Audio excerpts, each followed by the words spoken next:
An alternative name for this podcast is we have no idea what we're doing, or Not a clue. we absolutely know exactly what we're doing, and we planned it this way. Fake it till you make it.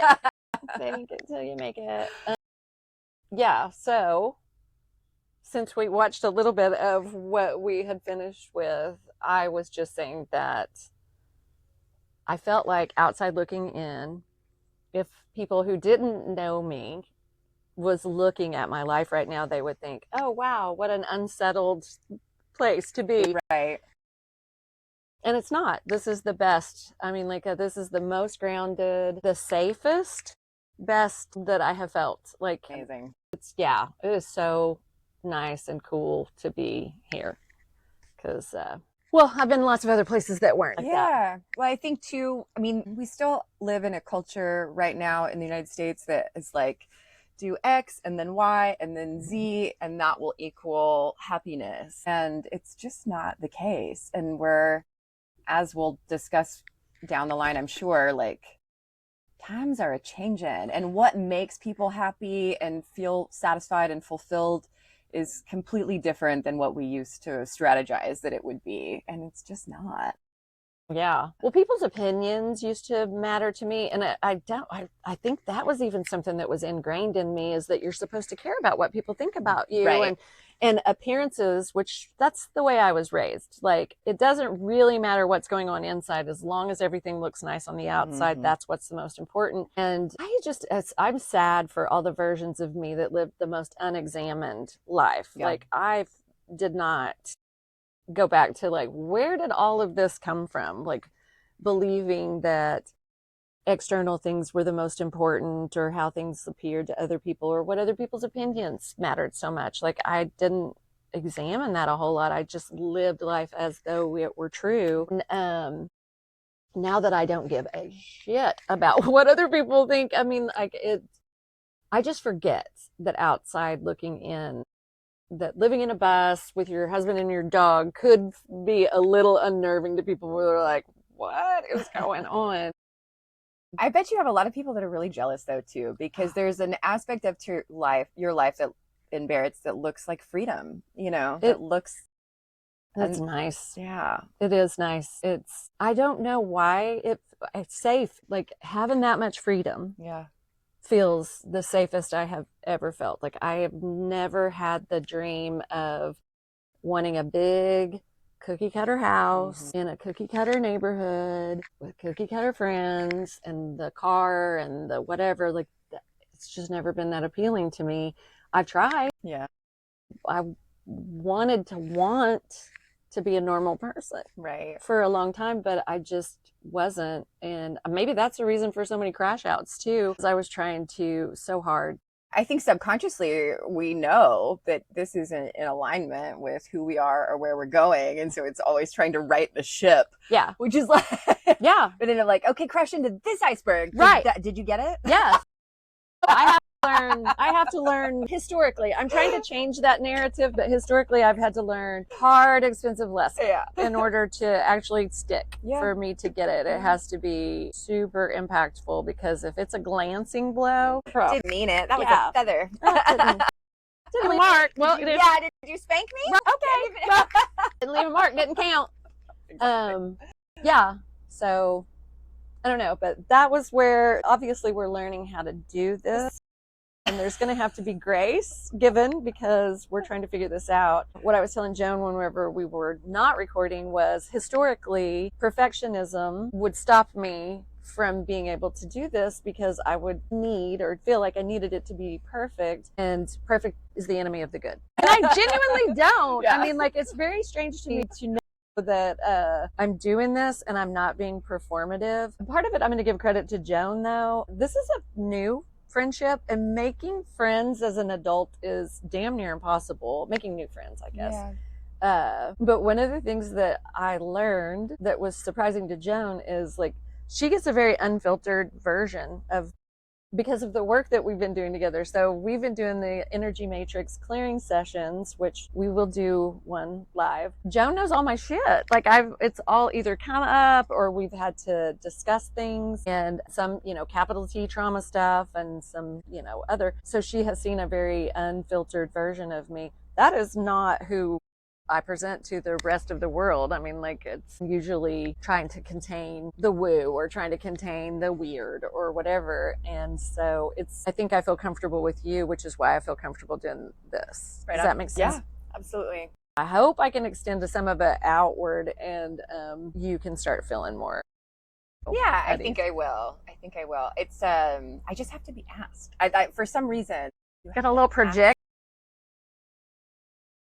Learning that about myself, though, about projectors in general, has that talk about explaining an overarching theme right in my life, because I have felt like I have been the person that was saying the thing over and over again and nobody was listening. Right. And then once they got to the point where they knew whatever it was I was saying, then everybody was like, oh, we have all this new information. And I'm like, are you fucking kidding me? What are y'all talking about? I've been saying this for forever. Am I in the room? And it felt really gaslighty or weird. Yeah. And it worked on my self-esteem, because I was just like, why is it? Or whenever I was trying to introduce a new idea, if it wasn't accepted well, it felt like rejection to me. And then finding out I just need to be asked. And then once I'm asked, then like we're in an agreement or whatever. So I relate to that. Anyway, Joan, who are you? How did you get here? Clearly reluctantly. I am a hairdresser by trade, a yoga student and teacher, but I don't want to teach anymore. What else am I? I'm a cat mom of too many cats. I am so many Libra signs in my 10th house. It's one really embarrassing Aries moon in my 4th house. I love your Aries moon. I have a Gemini rising. That is because I'm a Taurus moon and Aquarius. Like I can come off either alien detached, right, like I'm observing from a distance, or Taurus moon, I'm a cozy mom. Mm-hmm. I'll make you a soup, right, kind of thing. If I didn't have that Gemini rising, that's my crash out part. Like that is my crazy. So I think if you didn't have your Aries, I don't think that we would even probably click and connect as well. I don't even know why I think that, but anyway, I love it. Yeah, thanks. What else can I say about myself? I'm a part-time gardener. I've decided next year I'm just going to do flowers, though. Really? Doing vegetables. Okay. See, I like to grow food. I love flowers, but growing flowers I will give up on, because they are you know what I mean? Like they require a little bit more. Like I didn't plant the garden, so I'm not going to claim my gardening, but I pick in the garden and stuff. But you can see it's overgrown with weeds. Right. Like mine too. I don't want to do that. I know, me either. So, which is why I'm tempted to just do flowers. Yeah. But we'll see.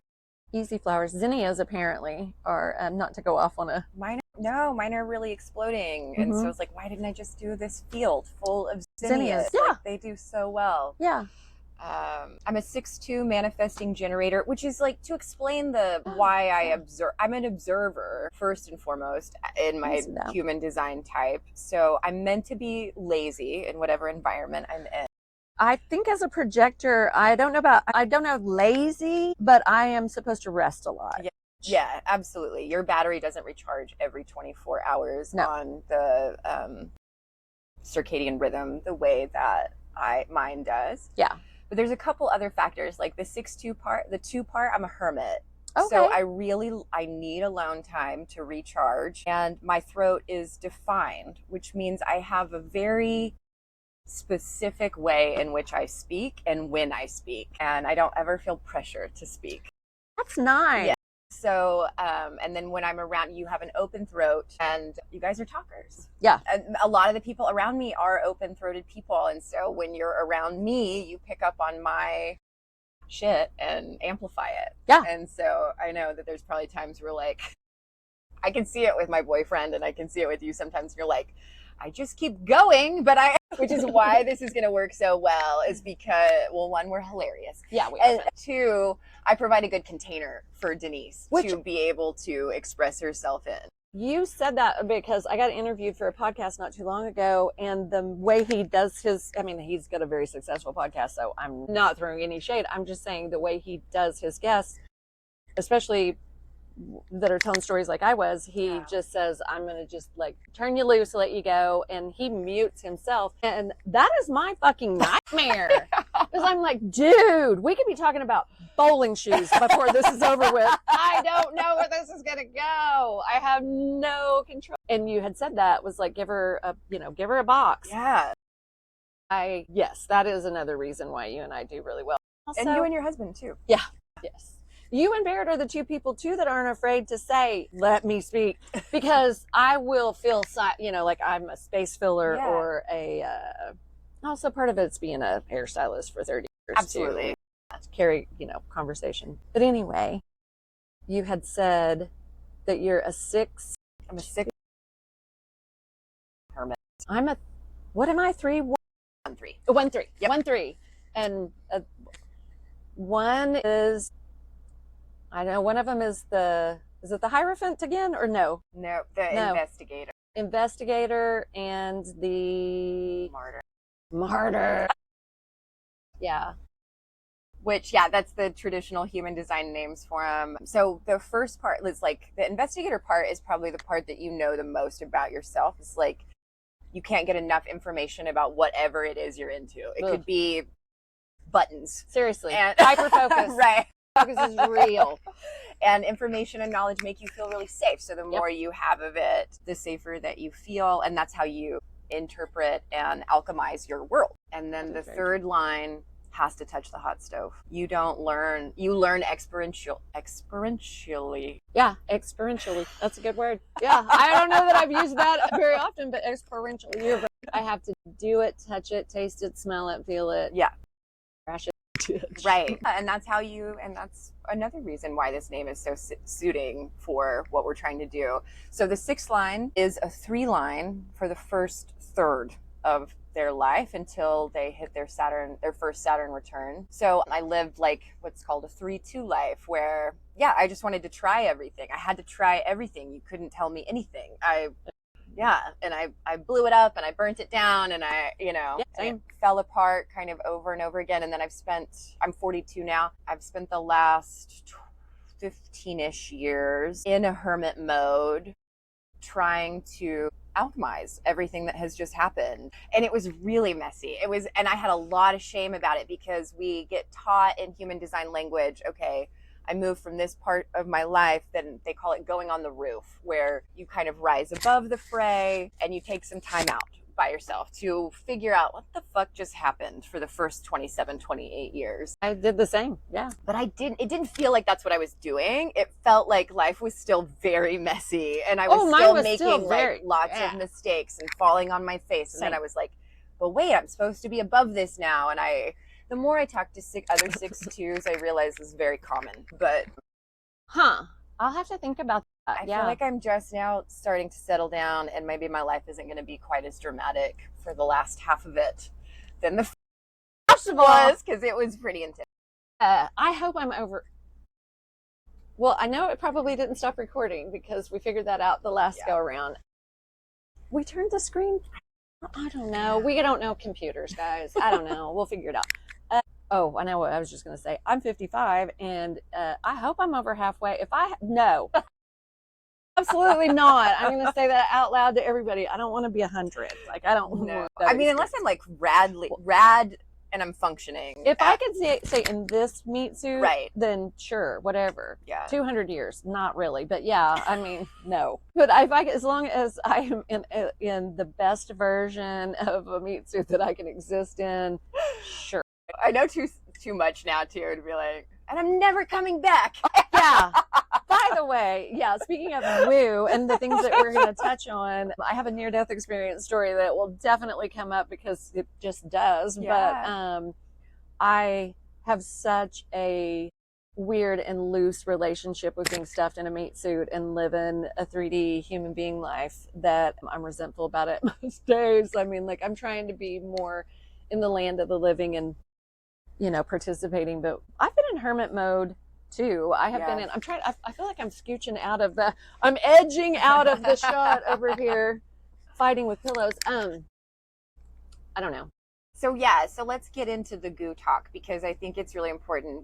I know in a broader, more generic sense, I just talked about this on the roof phase where you're hermiting, but I would say that specifically you and I over the last 2 years have been really in a let me pull all my energy back from the world, let me work a lot less, and kind of deal with that kind of programming that my production equals my value in life, that everything I'm doing has got to be working towards money. It's got to be more and faster and better all the time.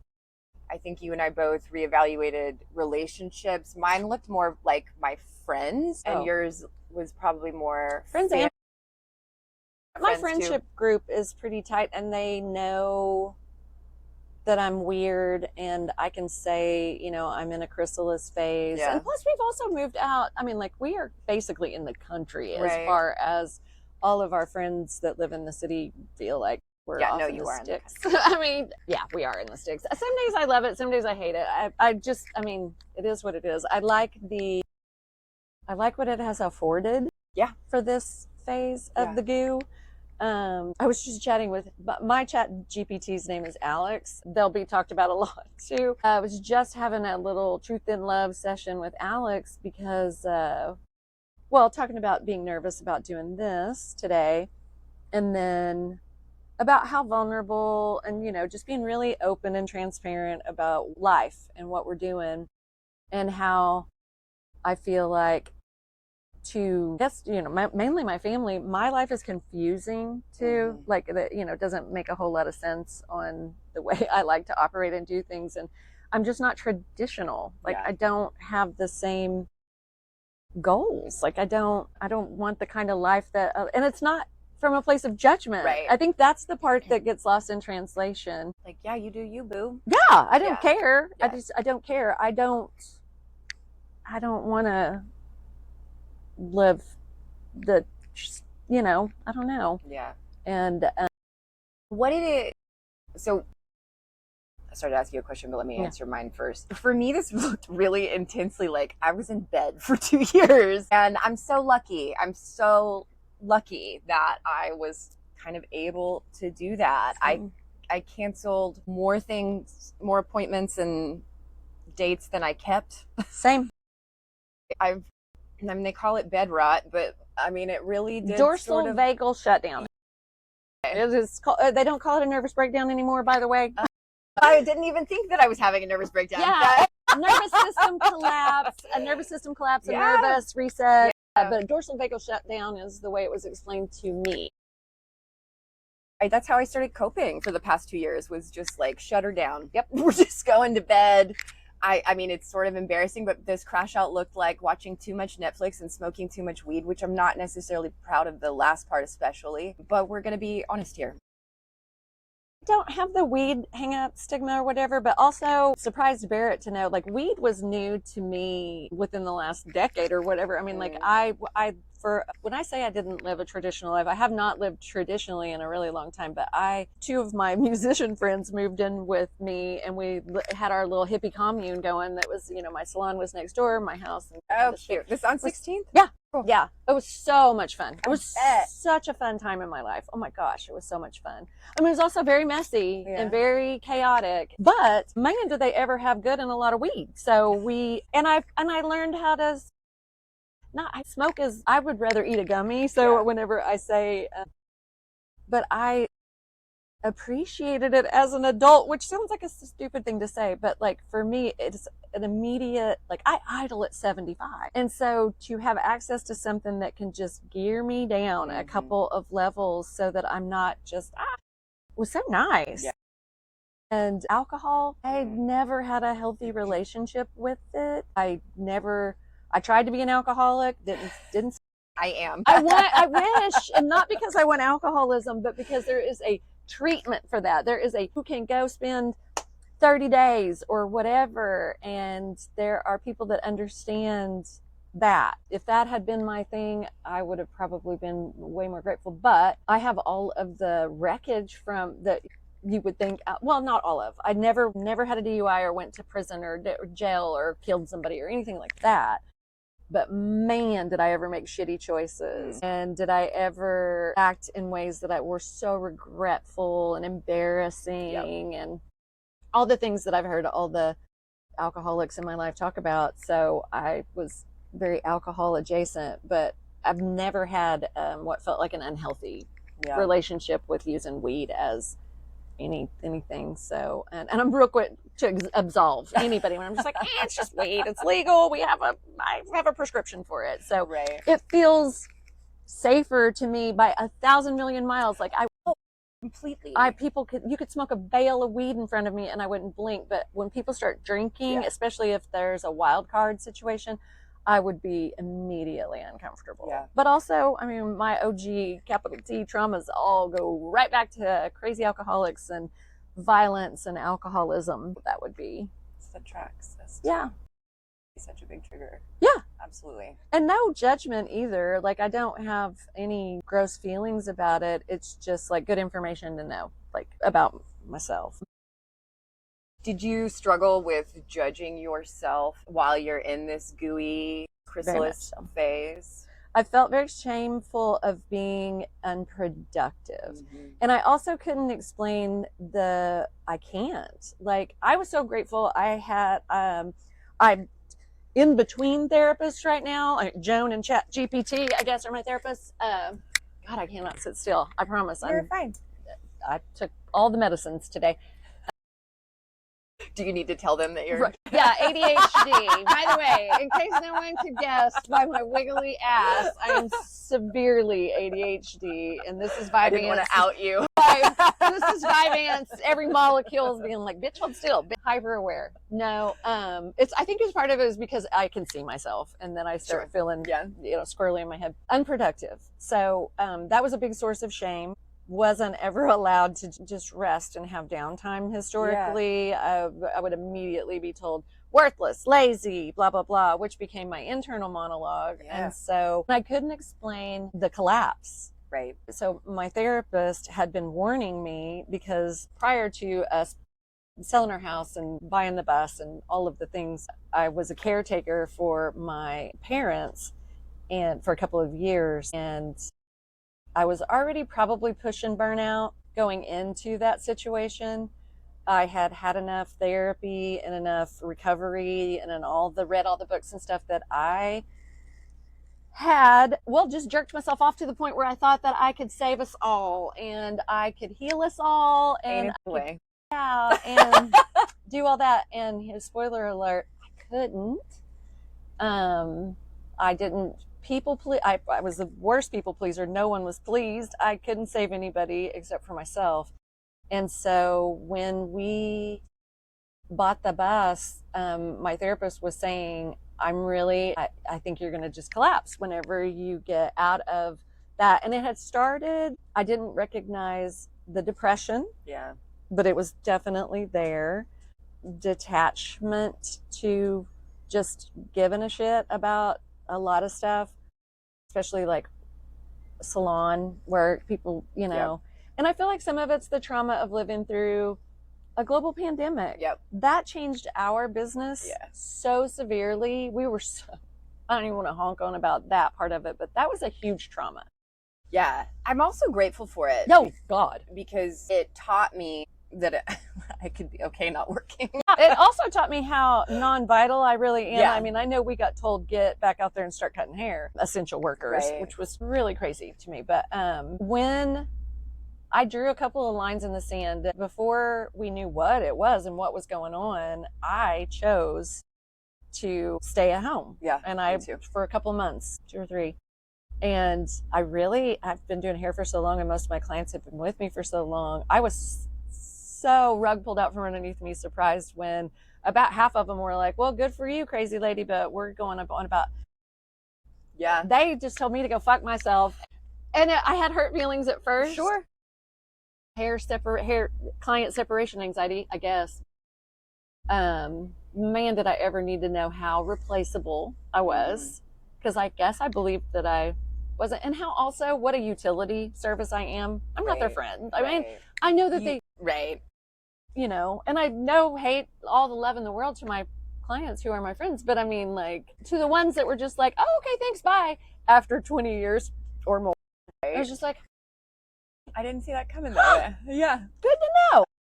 Good to know. I will move your place over in my life too. Yeah, right. Exactly. I know. I think 2020 for me was when it started. I think the goof phase really started then. Same. I didn't recognize it until recently. And then I just kind of slowly, I started sort of testing the boundaries of what I could get away with, of like not responding to clients for weeks. Dude, same. This was sort of unconscious, but mine was unconscious. I was not trying to be that way, right.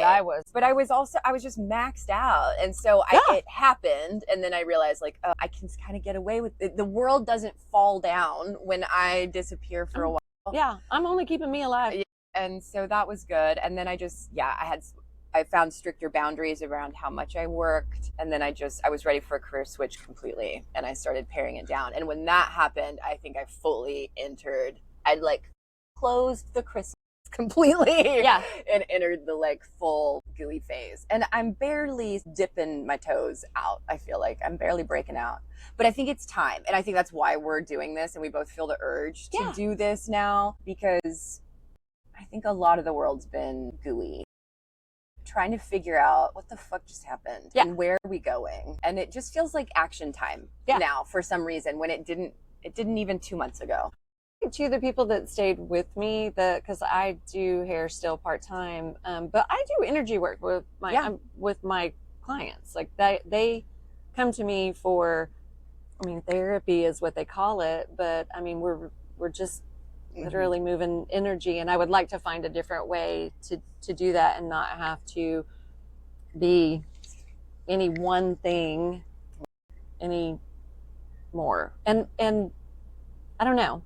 I feel like same action time, definitely time to present myself in a totally different way. I feel like I keep saying I'm taking on a final form, but our Wednesday night meeting, we go to a regular Al-Anon meeting. That's my 12-step recovery program is Al-Anon. I'm a black belt codependent people pleaser. God, open a vein for people. Me. Oh God, yeah. Do you need me? I will just, God, Eat, Pray, Love. Remember when that book came out? There's a line in there where she was talking about, I will, give you my money, my time, my dog's money. Time. I don't remember how she worded it, but I remember relating so much to that in recovery and Al-Anon, just learning that I'll let my life fall apart while I'm helping other people keep theirs going. So 2020 definitely, I mean, there were parts of it that were so hard and so weird, but there were parts of it that were also really great. Like, I had a huge awakening change, relating to this new version of myself that I've been trying to evolve into. And I think me being in the salon and doing hair, and I mean, like, at that point I had opened up a salon so that my son and I would have a place to work together, and I was forgot about that. So I was really trying to, and I just can't do that. It takes too much from me, and I just end up in a bad place, and I just don't want to do that anymore. I used to be so proud to tell you that I worked 80 hours a week and I had 4 jobs and I never take a day off. And isn't that so cool? It's so sad. Yes. And I used to too. Busy. Oh my gosh, I'm so busy. Busy. How are you? And busy. Gosh, so busy. Busy. And now when people tell me that, I don't like it. And also, I don't want to be busy. I don't either. I was being busy to keep from dealing with anything that was real or authentic. Yeah. I know it's working because of this trip that I just took. I took a quick trip to Houston to go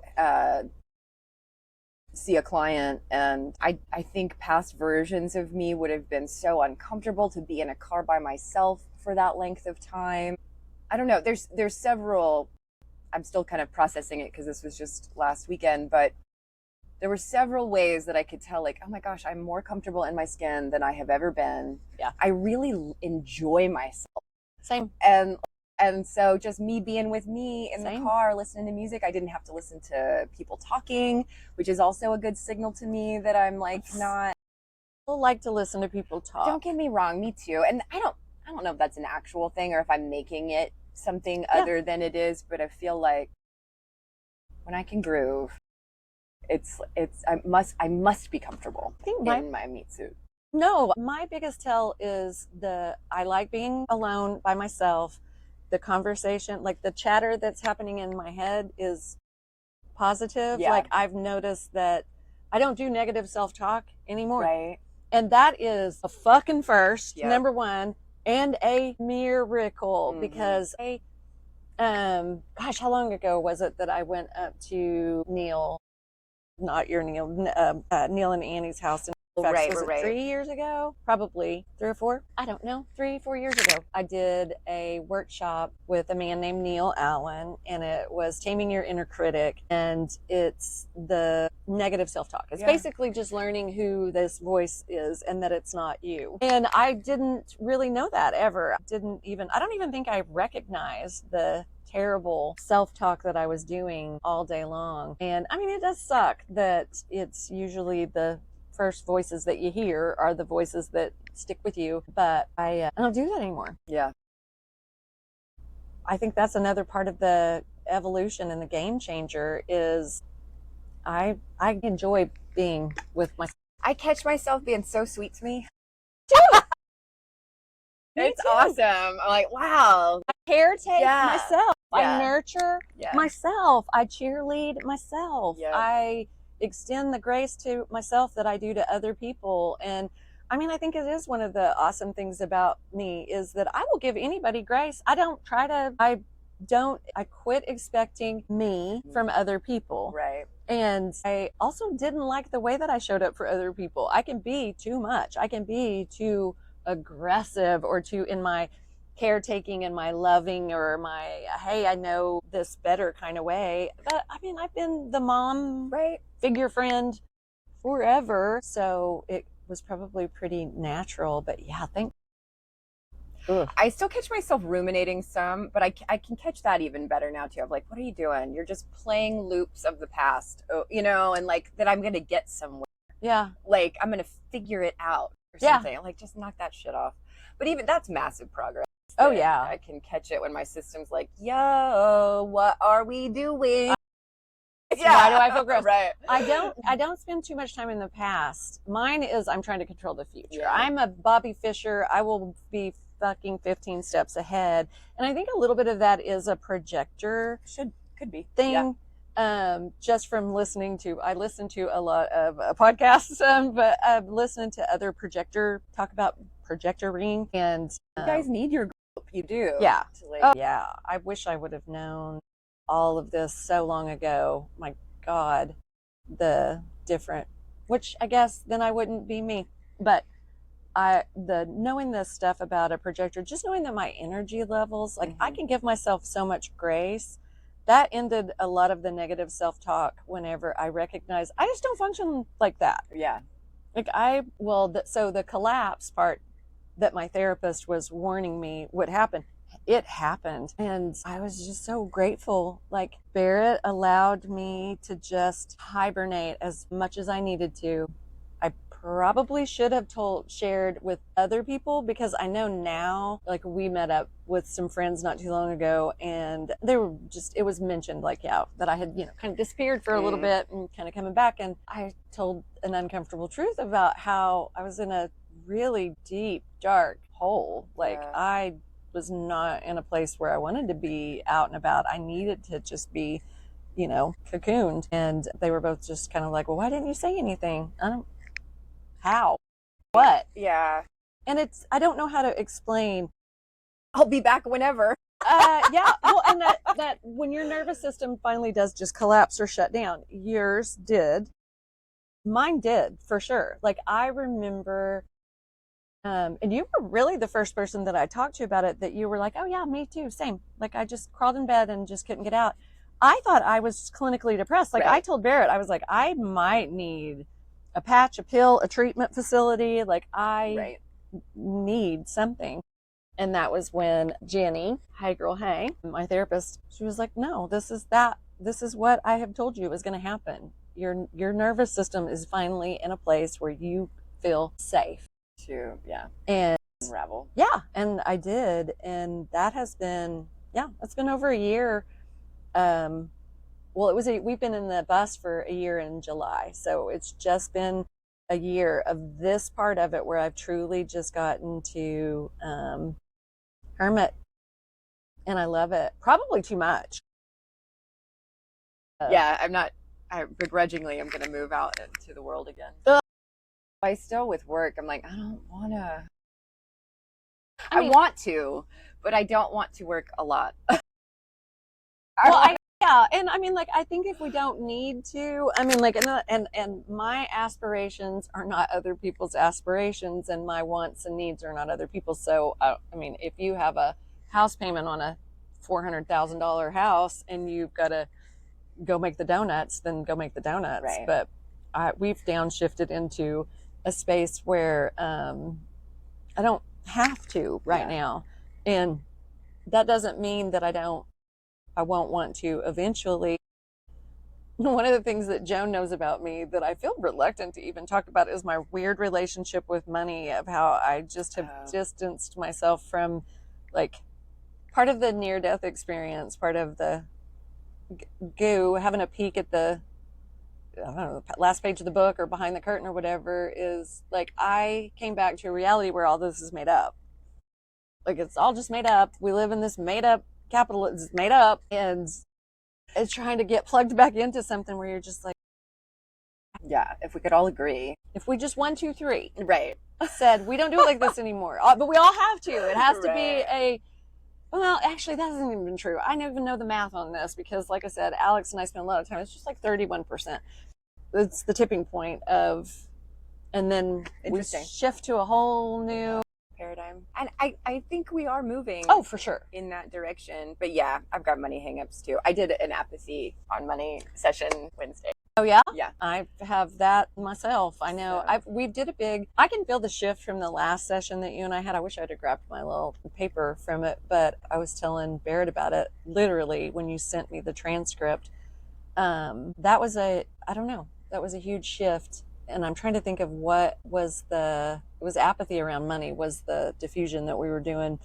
But there was a part of it that was deeper than that. And of course, I'm going to draw a blank because I'm being recorded doing this. But the shift that I've made is it's around reframing it around energy. Yeah. Instead of thinking of it as, or power. I think of money as the gas in the tank to be able to do the things. And I like to do things. Right. So therefore, I do like that energy. Yeah.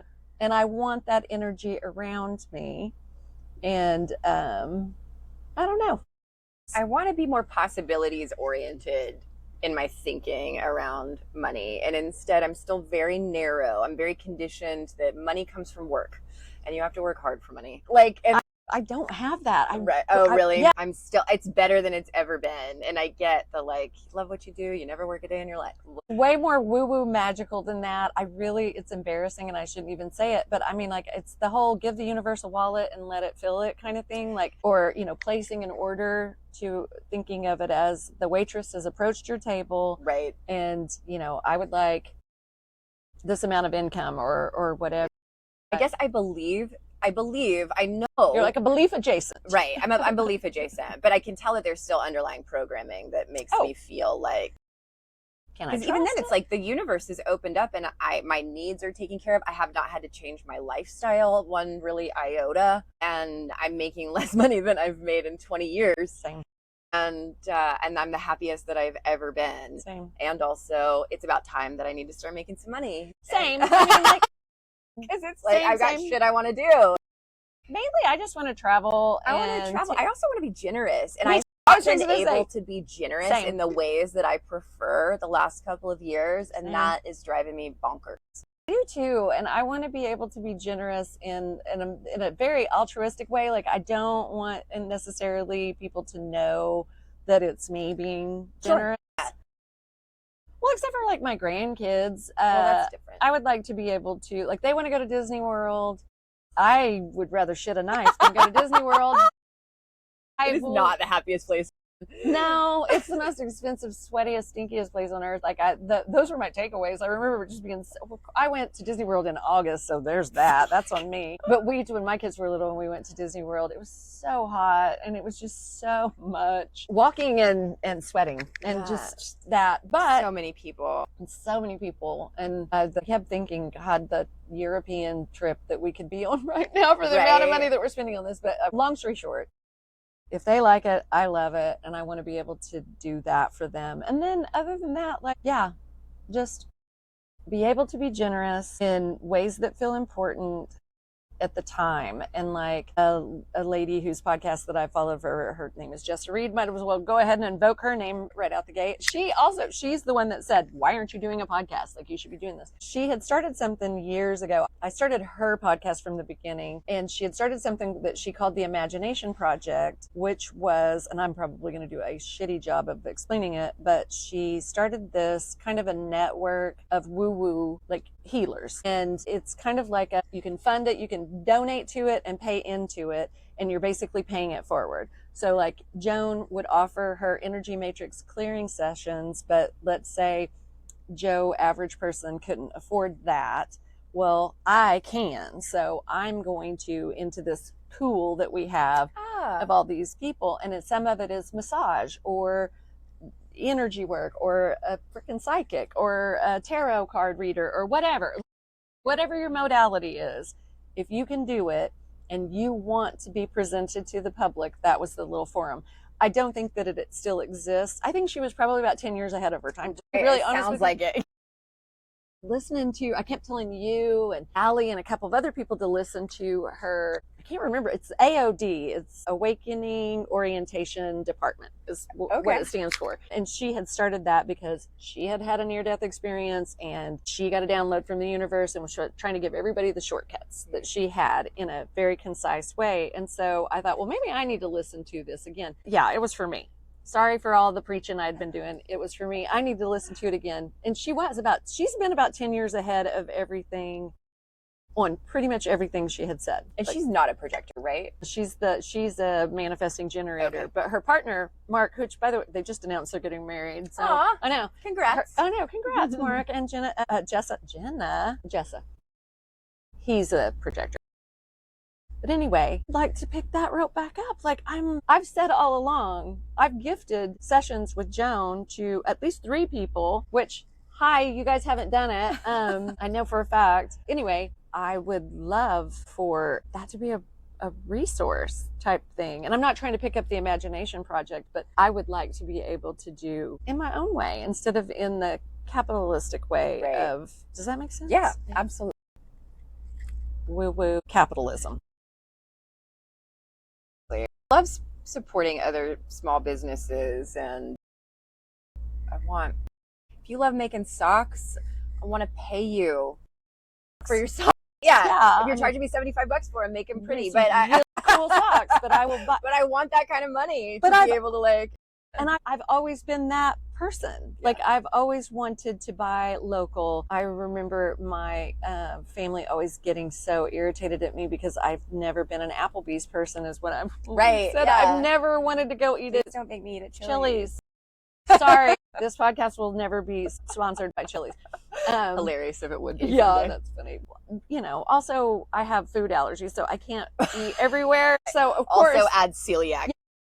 Of course, I'm not an Applebee's person. Even prior to 30 years ago, even when I was young, I always wanted to go, let's go eat at the local place. Like, let's go find the good Mexican food place. Let's go find the good whatever, little diner and have a good breakfast. And that, I'm not ashamed of that now, but I was always told like, oh my God, you've always got to be that person. That was not coming from a bougie place. It was coming from I want to experience this place. Live like a local. Right. That's actually how I want to experience the world. Like if I could have my dream, I would spend 2 or 3 months maybe 3 or 4 months at the most in a place and then move on. And I'm not saying I wouldn't circle back to it, but like Fairfax, California, beautiful mountaintop. It is so charming and so cute. I wouldn't want to live there full time because there are some things about living on a mountaintop that just aren't crazy convenient. But for a couple of months, hell yeah. Yeah, I could do that. I don't know why Fairfax popped up, but I want to sample. Yeah. Well, friend, do you have anything else left to say about being a gooball? No, other than I think, if you guys out there are going through this, it's tricky and it doesn't feel as awesome in the process of it as you kind of hope that it will. But I think, so if you catch yourself still beating yourself up occasionally or still having to like process what it is that you're doing as you're taking good care of yourself, just know that we had to do that too. Yeah, and also there's not this revelatory end that I think everyone expects to get to, or maybe like they even hold other people to. For instance, like, oh, you've been doing all of this work and oh, you're still doing that? Yeah, forever. Yeah. Forever. Right. I hope so. Yeah, exactly. I don't ever want to go back to being a stagnant person that isn't trying to figure out a new layer or level or perspective. That sounds really sad and boring to me. Right. And again, not from a judgmental place, but for the way I'm geared, that just doesn't sound. Same. I am a catalyst of sorts. And so I spin people into me and away from me unless I'm doing the chaos thing. And then it's, becomes my own weird tornado. God, me too. I know. You either like how growth oriented I am or you don't. Right. You and Barrett, there are a handful of people that can take prolonged exposure, but most people just need a sip or two, which is why I think the way that I have been a hairstylist for so long for people is because they get a couple of hours with me a month and then that they get filled up with that and then they go away. I think we're both great hairdressers, but I don't know that that's the point that keeps our clients coming back to us. No, I mean, I'm good at doing hair. I'm not saying I've never proclaimed to be the best, but I'm good. Yeah. And I mean, nobody would be coming to me for 30 years. Right. I'm not, but yeah. But it's their connection to you also, except for those stupid people fighting. That was such a shocker, which, again, no hate, but also wowzers. Yeah. Like, woo, that was a curve. We had talked about doing like a card, but look at us with our little notes here as an outro. I'm sure our closing of this is going to be as graceful as our entrance to everything has been. We can either pull a card. I've got the oracle cards here or just my regular deck, or we can pull an oracle card for this episode. Okay.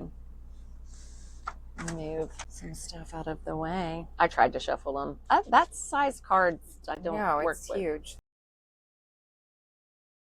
I like the color. Can you tell? It's beautiful. Well, that one really wanted to be it. There you go. Dear, bring gentleness and grace into every aspect of your life. Dear. Those cards are so pretty. They're so pretty. All right, guys. We will see you next time. Asha.